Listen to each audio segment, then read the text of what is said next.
We basically have a full charge, and I think we're good to go.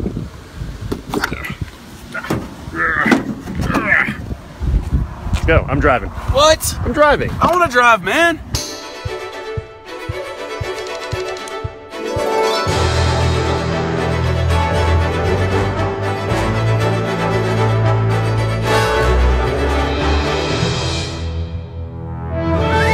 It took us 7 days to get across the country. We started in San Francisco and we ended up in New York City. The trip covered about 3,500 miles. First stop was Las Vegas. From Vegas to Salt Lake City. Salt Lake City to Denver. Denver to Omaha. Omaha to Chicago. Chicago to Cleveland. Cleveland to New York City.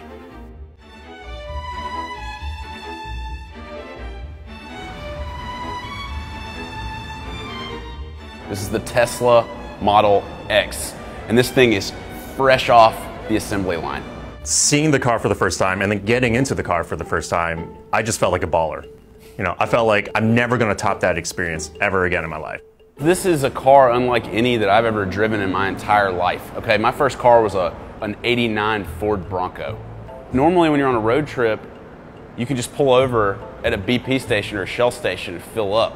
It's not so simple with Tesla. The whole crux of this trip is whether or not we can get from one destination to another without running out of electricity. But here's the thing, there's a bunch of supercharger stations along the way.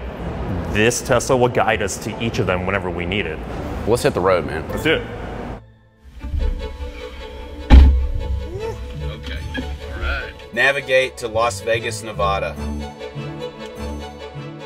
So with the car, it's already on? Yeah, all right. The car's on. You wouldn't think so because it's so quiet. We're moving. All right.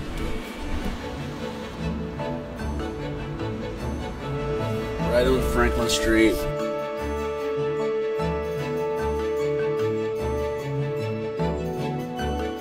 Man, when you just gun it, it's incredible. I'm gonna go down to about 45 or so, which might piss some people off, but man, when it's time to go, I'm about to go. You feel it, baby. Oh, it's so awesome. This thing has power. Power. It definitely ruined me for any other car. Driving any other car except for a Tesla, after you've driven a Tesla, you notice the difference and you miss the Tesla. All right. We've got about 2.4 miles now until we hit our first supercharger station. We've been driving for about, I guess, 3 hours total, Yep. which is generally the range you're gonna get in one of these Teslas. Each supercharger station stop that we made, it was at the very least like 25 minutes that we had to wait there. Oftentimes it would have to be 45 minutes to an hour because we had to basically do a full charge. For me, the most annoying thing about the supercharger stations was how long it took. When you're on a road trip and you need to pull over for gas, which is inevitable, it only takes about 5 minutes to fill up your gas tank, pay for it, pick up your candy, your Mountain Dew, whatever, and get back on the road. Supercharger stations, if you're on like a empty to low charge, it's gonna take you about an hour, but you gotta think that that's gonna change as the years go on, that the charging time is gonna drop and decrease. This isn't quite what Teslas are built for right now. They're not quite designed or built for these long cross-country road trips.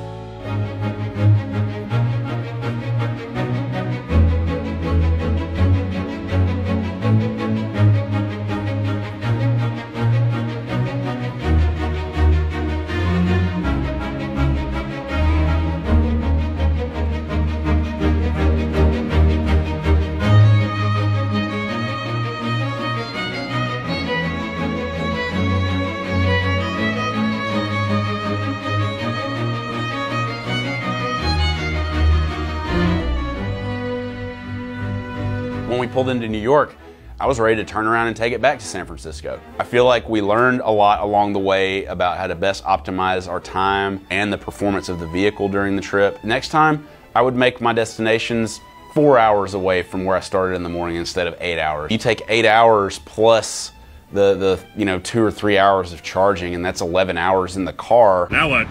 We wait? We wait. All right. And wait. And wait. And wait. We spent anywhere from like 10 to 12 to 14 hours purely just driving and waiting for the car to charge every single day. And I think that really took a toll on us.